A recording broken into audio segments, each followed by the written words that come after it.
It doesn't matter if you're the best reply. I got video going. Or, Yeah. so We gotta send this to the devs.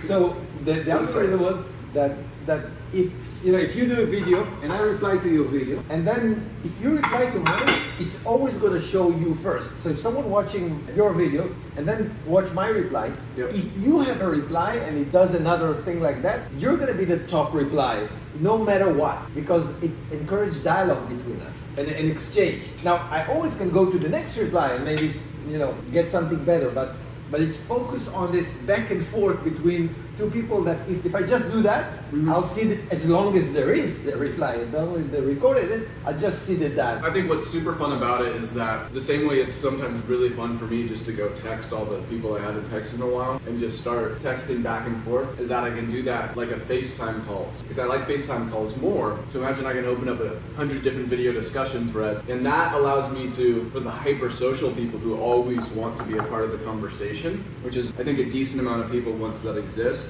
will realize that that's what they prefer rather than being such a sort of cuck.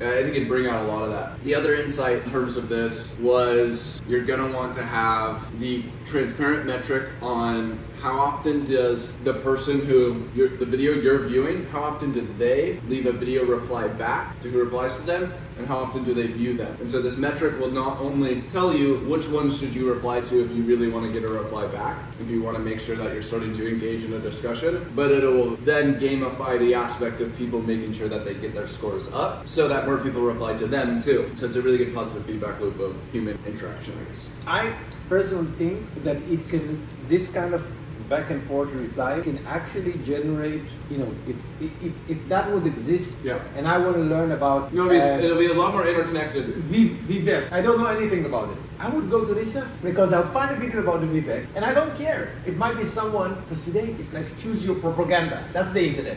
It's like you go to, this guy, he will tell you those things. You go to this guy. But if there is a place where I don't care if, you're going to be pro Vivek or, against Vivek, I don't care because the top reply... You want to create the digital town hall. Because I want to hear different perspective. That's me, I don't like to be in like an echo chamber. I love to hear, the most extreme, and then let me choose what sounds right to me. Right. And there's no single place in the freaking internet that will give you that experience, Okay. not to mention a video. Let me parlay this with a blueprint for viral success, as well as using this debate structure to catalyze somewhat of a social movement towards building this town hall. Have you ever seen the trends of people who go on short-form content and they say, there's one guy who's like, day one of staying outside Twitter until I hug Elon Musk. So it's rare that people actually do this, but funnily enough, it ends up working really, really well. Because relative to other content which you haven't previously engaged with, because it's a story, people are more likely to watch the full video rather than the next video from the same creator they see is just non-sequential. Obviously, we're hardwired for stories, and we like seeing stuff which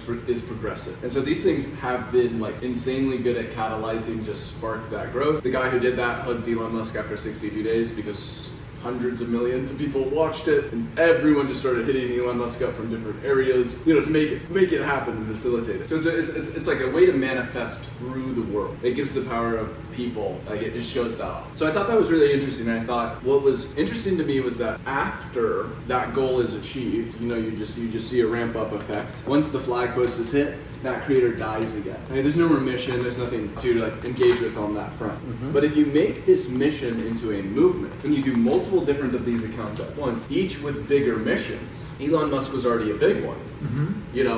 Typically I would say start with someone smaller, but amazing that you can start with someone that big. If you say, we're gonna reach Donald Trump, Joe Biden, Elon, and you start all those channels and different creators could do it, and they all tag each other's accounts, then when people see one get done, they go, holy shit, we're gonna do it for the next person too. It shows the voice of the people arising, and it catalyzes it into something bigger. And so how do you do that into something bigger, and how do you make the same sort of sequential content? Well, my original idea for this is just called WeMotions. But I think I realized that the WeMotions voting system and ideation system would work best through this format that you're just talking about. So right now what it is a website, WeMotions.app/Elon Musk. Anyone can submit a motion, which is essentially saying, here's what I want Elon Musk to do. And the creator is going on TikTok and saying, day one of reading the top WeMotions until Elon Musk replies. And that's the function to create a vector of the voice of the people to reach these world leaders. You create a ticking time bomb of PR because as more people watch these, there's more dissent because more people are submitting motions of how they want this person to change. Yeah. And you're ranking of all people, what is the most important thing they want a world leader to reply to? Or corporations, you can do Apple, which typically people might be saying, add the iPhone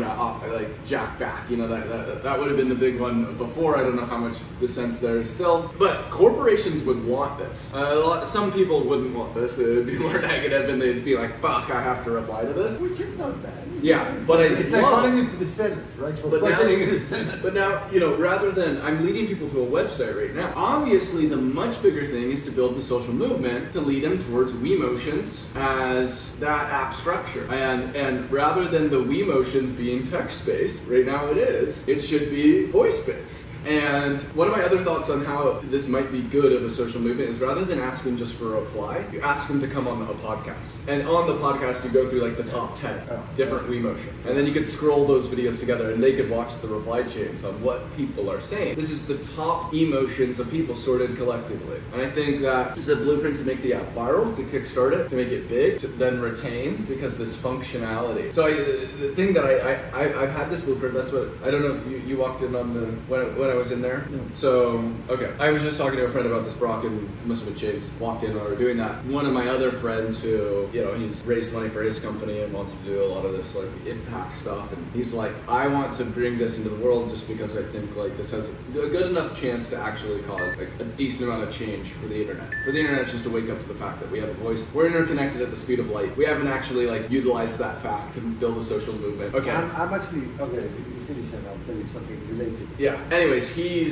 offered to pay 50 grand. This is like what I just shipped out of my AI studio. So it didn't cost me that much to have. For me, building tech is like, I don't know anyone else in the world who does it cheaper. I have some bots on all the India recruiting websites. I get thousands of applicants for every single thing that I want to do. I send a video like this to thousands of developers and I say, whoever builds the best MVP, we're gonna hire you like $1,000 a month, right? And so I end up finding a cracked ass developer who's just like young and just like the wizard, this is my meat and potatoes. So when he says, I'll give you 50K and I'll invest 50K into WeMotions, I want 50%, I'm like, oh, that's actually like cool. It took one developer a month and a half to make this, so this is a overarchingly good deal. Although with the app side, then I think it becomes not a good deal because this thing has a lot more longevity and retention. Previously, there's less of a business model and it's more of an impact focused without the app side. Yeah. Because there's, it's how do you monetize that? I guess the podcast would monetize, but in general, that's some of the stuff floating around here. I've been,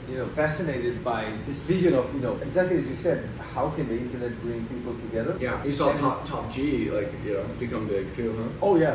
But he had a lot of, Top G. Entertain. Yeah, he's Top G. Yeah, entertain. So he had a lot of effect on my kids. Really? Yeah, they both started to play chess.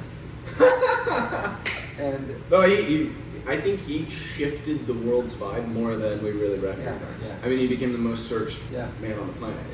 Yeah. People loved him because there is attack on masculinity, and 100%. And he's like, fuck you guys. And by the way, I think that the reason that everyone was growing beard for the last 15 years has to do with that. It's not my theory, but I heard it made sense to me. The reason that almost every man on the planet stopped shaving, and it's subconscious. It's not like it's not conscious, but there's something about where extra line. No, we need that. 100% there's a war on masculinity. And I think like the right character emerges when the world needs it with the right strategy. Exactly. And yeah, we will need what me and Brock are always talking about and what we're gonna launch is a whole thing for top V.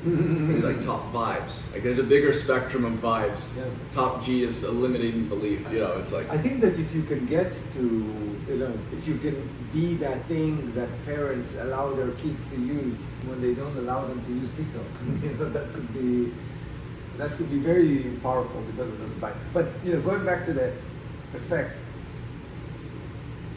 I come from Israel. I was to smoke a cigarette. You want to? You can take the video. I don't mind. You know, with us. Even though it's not a presentation, Sure. I smoke a cigarette in the video.